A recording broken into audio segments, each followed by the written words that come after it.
Welcome everyone to Worldwide Wednesday. Today we are back in the world of logistics, unsurprisingly so for Generation Logistics Week. As you know, that is the systems that help move everything from your favourite snacks to vital medicines across the globe. But as we now know, there is more to logistics than planes, ships and trucks. Behind the scenes is a complex network that connects countries, businesses and people. As our world becomes more connected, that system has to become more sustainable, environmentally, socially, and economically. That is more important than ever. And that is where today's speakers come in. We're joined by three sustainability experts from Unipart, Jen, Joanna, and Kieran. And they're going to be sharing what they do, why it matters, and how they are helping to shape a more responsible future for global supply chains. So whether you're interested in science, geography, business, or just how the world works, there will be something here for you. Let's get started and let's meet everyone. Joanna, lovely to have you with us. Tell us a little bit about you. Yes, hello. So my name is Joanna. I'm a regional environment manager here at Unipart. I have worked with Unipart for 19 years now. Crikey. And what does your typical day look like? So a typical day for me, I look after 7 sites currently, so I'm regional. I travel to those sites and I do site inspections. I will make sure the site is compliant with any legal requirements, but also up to our internal Unipart standards. I'll also complete reporting for the sites, usually on our utilities or our waste usage. I will help the sites prepare for external audits. I attend meetings and also deal with a vast range of environment queries from the different sites as well. Busy. Yes. And how did you get into logistics? To be honest, I got a job in customer services at Unipart when I was 23, and I just sort of worked in that for a while, and then an opportunity came along to move into the operations. So I took that and I worked in that for a while, became an operations manager. And then I had a career conversation with my line manager at the time about my interest in environment. And that sort of then took me on the path to where I am now, really. Oh, that's fantastic. Those relationships, like mentoring relationships, are so important, aren't they? Yes. Fantastic. Thank you very much. Kieran, welcome. Tell us a bit about you. Hi, so my name's Kieran. I'm the head of sustainability reporting at Unipart, and I've been here for nearly 6 years now, coming up this year. How did you get into the sector? I think I more or less fell into logistics than anything else. I didn't really know much about the sector beforehand, to be honest. Like you mentioned at the start, I traditionally thought of it as mostly lorries and warehouses, and that was about it. But yeah, having worked in logistics for the past 6 years, I think I've got a better understanding of what goes on now. I completed my master's degree in environmental management, and as part of that, and as many other people within that position will do, they'll apply for a lot of different graduate schemes across a range of different sectors. Ultimately, I joined Unipart's consultancy graduate scheme before moving into a supply chain inventory management role during the COVID-19 pandemic. This is where I was sort of first introduced to operations and logistics as a whole, really, and it was where I got a greater understanding of how businesses operate and everything that goes along with it. And from this, I reached out to who was the head of environment at the time, just to understand what they did day to day, and again, just to sort of further my understanding and expose myself to sustainability within the logistics area. And it just so happened they were looking to expand their team at the time, which is when I sort of fell into my current role, and it sort of developed over the last 4 and a bit years into what it is today. Fantastic. We're going to be talking on Friday about the power of networking, and that was very useful to get in touch with that team and see what they got. That's obviously a great thing to have done to get you to where you are now. Thank you. And Jen, welcome. Thank you for joining us. Tell us a bit about you.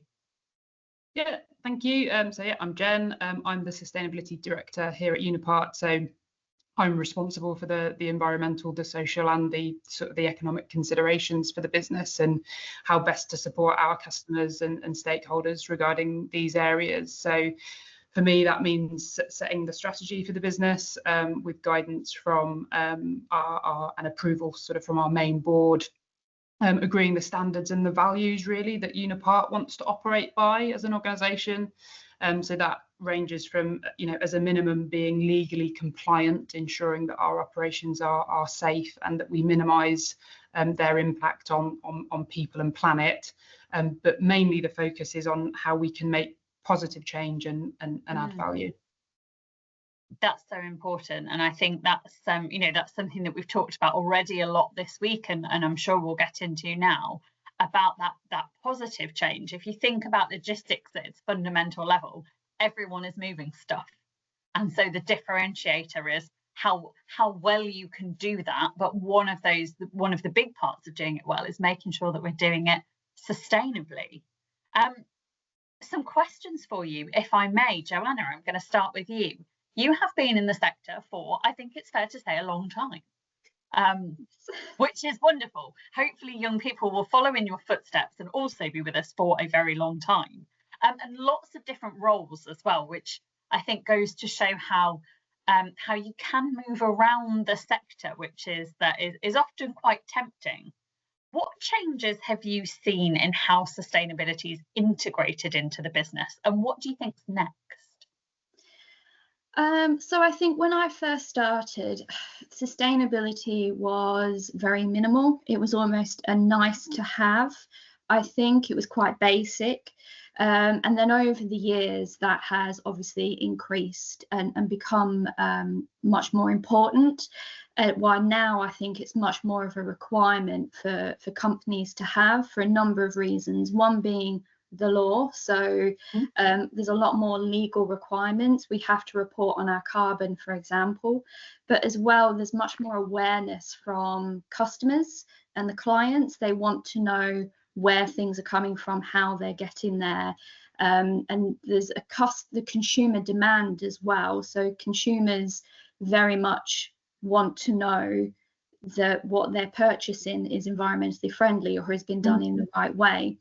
So now when we're planning sustainability, I think the main things to look at are packaging, the raw materials and the life cycle of that product.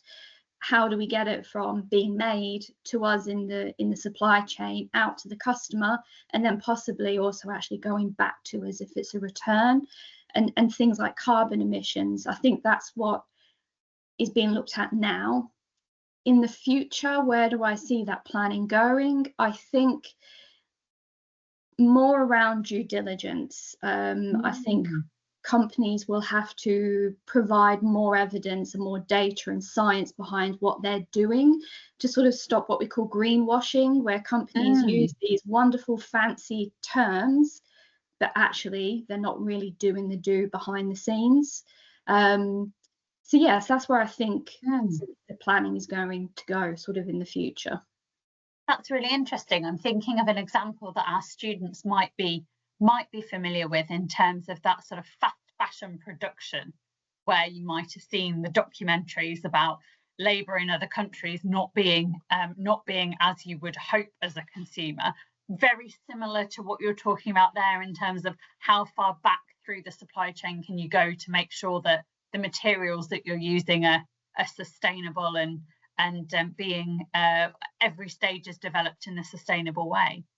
And hard work, I imagine, that to do that tracking, but essential. Yes, definitely. It's very hard, but yeah, as you said, it's essential that we do that and make sure that even our suppliers are doing their due diligence as well. And if everybody does that, then we end up with that's the golden ticket, isn't it? Yeah. Wonderful. Thank you very much. Kieran, you have a background in sustainability. Now, we've heard lots this week about how people fell into logistics. You said the same yourself, but you have come into a role where your degree is relevant to what you're doing. How important do you think that is when it comes into the sector? And how does your operational experience, particularly over COVID, which I can't imagine was an easy time to be working in ops, how does all of that come together to make sure that you're effective in what you do?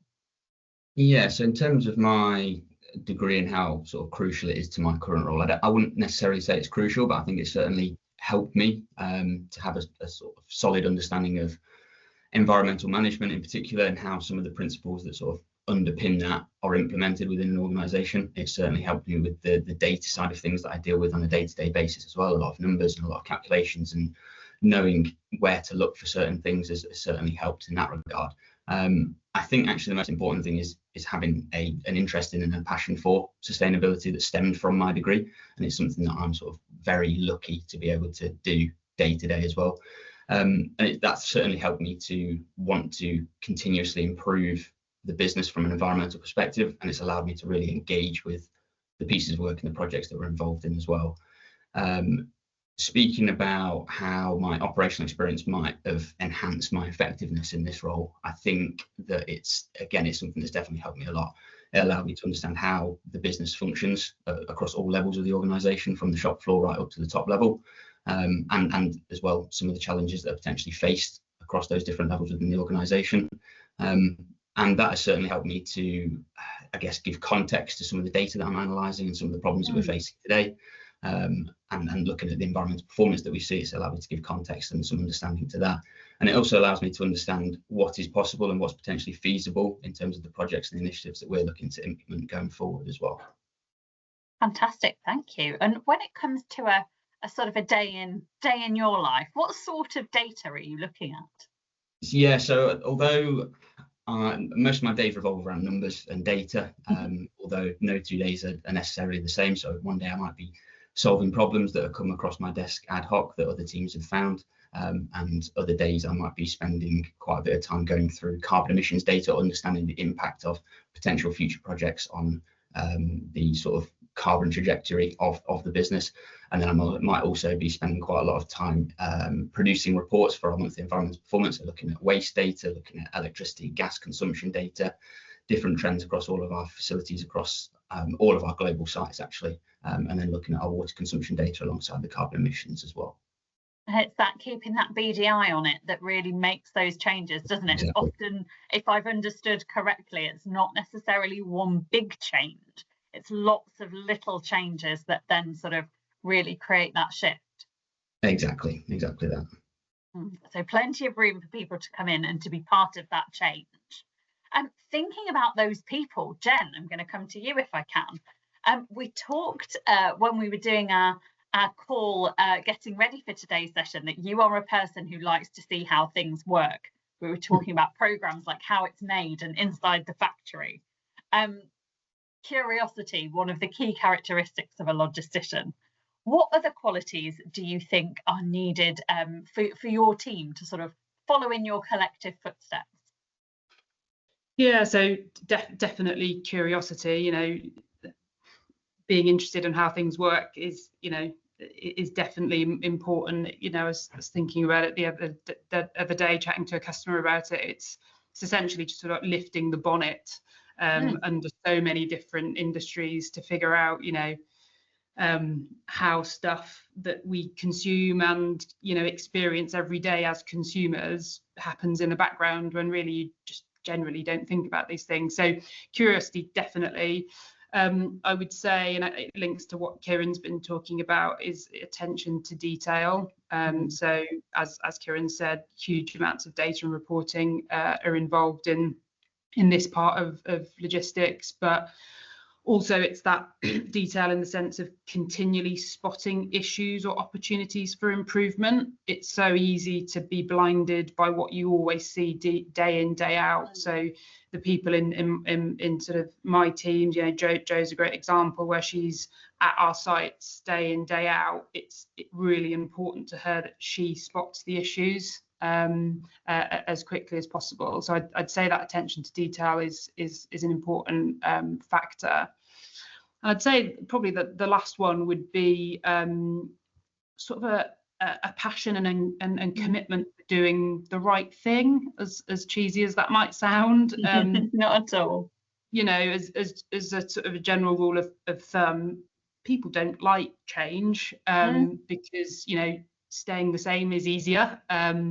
It's less risky, but when you're making often sustainable choices, particularly the bigger ones, it means challenging the status quo. It might be more expensive to do the more sustainable thing. It might require investment, and so you're often faced with lots of questions and opposition, and they need overcoming to drive the change. So having that determination, that commitment, that passion for doing the right thing, the better thing for people and for planet, I think is front and center in a career in sustainability.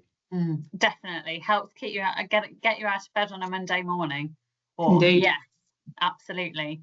Thank you. Some top tips in there, I think, about routes and qualities and what will help change the world in the next however many years. We don't know how quickly these things are coming, which again I think is hugely exciting. We've talked a lot this week about not necessarily being able to tell the young people that are watching what their jobs might look like, because we're still inventing some of those changes, and we need them to come in and as you say, Jen, find those ways of making improvements. So I'm going to ask for any last top tips for our students watching when it comes to joining the logistics sector and following in your footsteps. Joanna, can I come to you first? Yes. I think for me, the biggest piece of advice is, and I know it's a difficult one, but is step out of your comfort zone. If you just stay with what you're comfortable with, you're not going to learn anything new. You're not going to experience new things.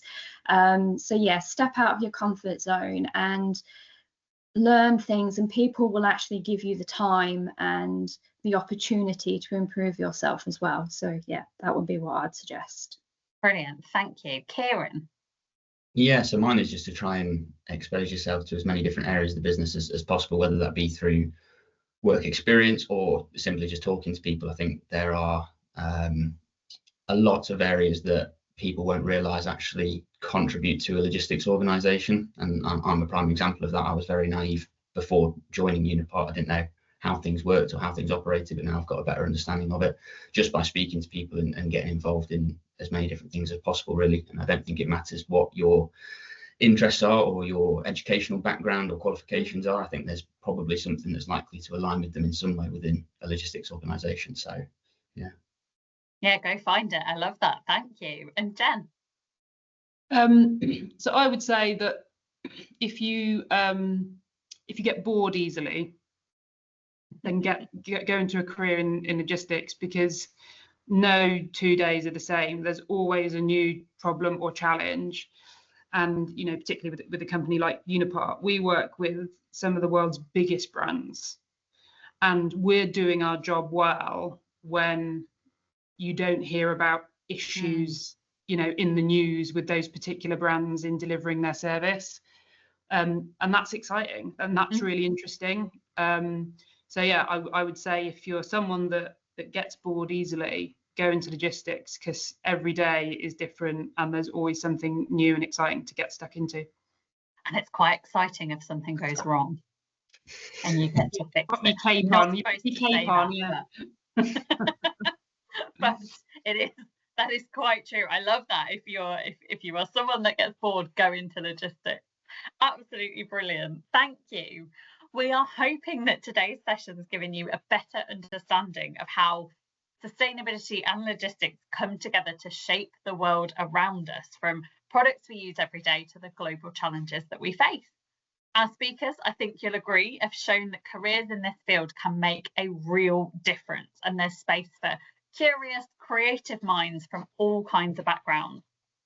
So whether you're thinking about your future career or whether you're exploring what's out there, which we should do, get outside of our comfort zone, go see what's out there, remember that sustainability isn't just a buzzword. It's a mindset that our three speakers have got, and that it can be part of any job, especially in a global sector like logistics.